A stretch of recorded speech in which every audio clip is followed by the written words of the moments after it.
ഇങ്ങനെ ഇറങ്ങി പൊയ്ക്കൂടെ ഇന്ന് ആർക്ക്? എത്ര സമയം സംഘടന തുടങ്ങിയിട്ട്? കുറച്ചു നേരമായി. ഓ, ഞാൻ കുറച്ച് ലേറ്റ് ആയി പോയി. താങ്കൾ പിണറായി വിജയനെ കുറിച്ചാണോ പറയുന്നത്? മുഖ്യമന്ത്രിയെ കുറിച്ചാണോ പറയുന്നത്? ഞാനൊരു പഴയ കോൾ വെച്ചിട്ടുണ്ട്. കിട്ടിയ സമയത്ത് ഞാൻ വന്നത്. ഞാനൊരു സഖാവാൻ. കാരണം ഈ കഴിഞ്ഞ ഒരു ഭരണം വരെ അതിൽ ഞാൻ ഇന്ന് ഖേദിക്കുന്നു. 5 വർഷത്തെ ആദ്യത്തെ ഭരണം വരെ ഞാൻ വലിയ സഖാവാൻ. അയ്യോ, എന്നിട്ട് എന്ത് പറ്റി? 4 മാസമായി പെൻഷൻ കൊടുത്ത്. ശരിയല്ലേ ഞാൻ ഈ പറയുന്നത്? എന്താ ശരിയല്ല മാവാ? ശരിയല്ലെന്ന് ശരിയല്ലെങ്കിൽ ശരിയെന്ന് പറയണോ? ഗതികേടിന്റെ പുറത്ത് ഗതികേടായിട്ടിരിക്കുക. ഇതുപോലെ ഈ നാല് കയറിയ നാൾ പോലെ തുടങ്ങിയതാണ്. പ്രകൃതി പോലും മാറിപ്പോയി. വെറുക്കപ്പെട്ടവനെ, നികൃഷ്ടജീവി, നീ ആരോടാ കളിക്കുന്നറിയാവോ? മന്ത്രിയോടാ. പട്ടി നാറി. ഇങ്ങനെ ഇറങ്ങി പൊയ്ക്കൂടെ ഇന്ന് ആർക്ക്?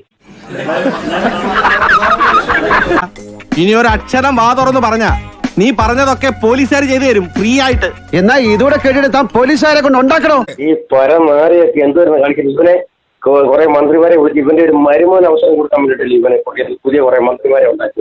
രാഷ്ട്രീയവും സാമൂഹ്യ പ്രവർത്തനവും ഒക്കെ നല്ലതാ. അത് നല്ല ആളുകൾ ചെയ്യും. നിന്നെപ്പോലുള്ള യൂസ്ലെസ്സുകളാ രാഷ്ട്രീയത്തിന്റെ മാന്യത കളഞ്ഞത്. ഇവനെയൊക്കെ ഉണ്ടല്ലോ സെറ്റിട്ടാങ്കിൽ അത് ചൂല് മുക്കിട്ടടിക്കണം. അപ്പോഴേ ഉള്ള അശുദ്ധമാകത്തുള്ളൂ. എന്റെ കയ്യിൽ അവനെ കിട്ടിയേ ഞാൻ അവനെ അരിഞ്ഞു മുളകിട്ട് അങ്ങനെ തിന്നിടോ. ജനങ്ങളെ പേടിക്കാത്ത ഒരു മന്ത്രി എന്തിനാ ഇങ്ങനെ നടക്കേണ്ട കാര്യം എന്തുവാ? 40 പോലീസ് വണ്ടിയിടാകുമ്പോൾ ഭയപ്പെടേണ്ടതില്ല. ഭയപ്പാട് ലേശം വന്നിട്ടുണ്ടോ എന്നൊരു ശങ്ക.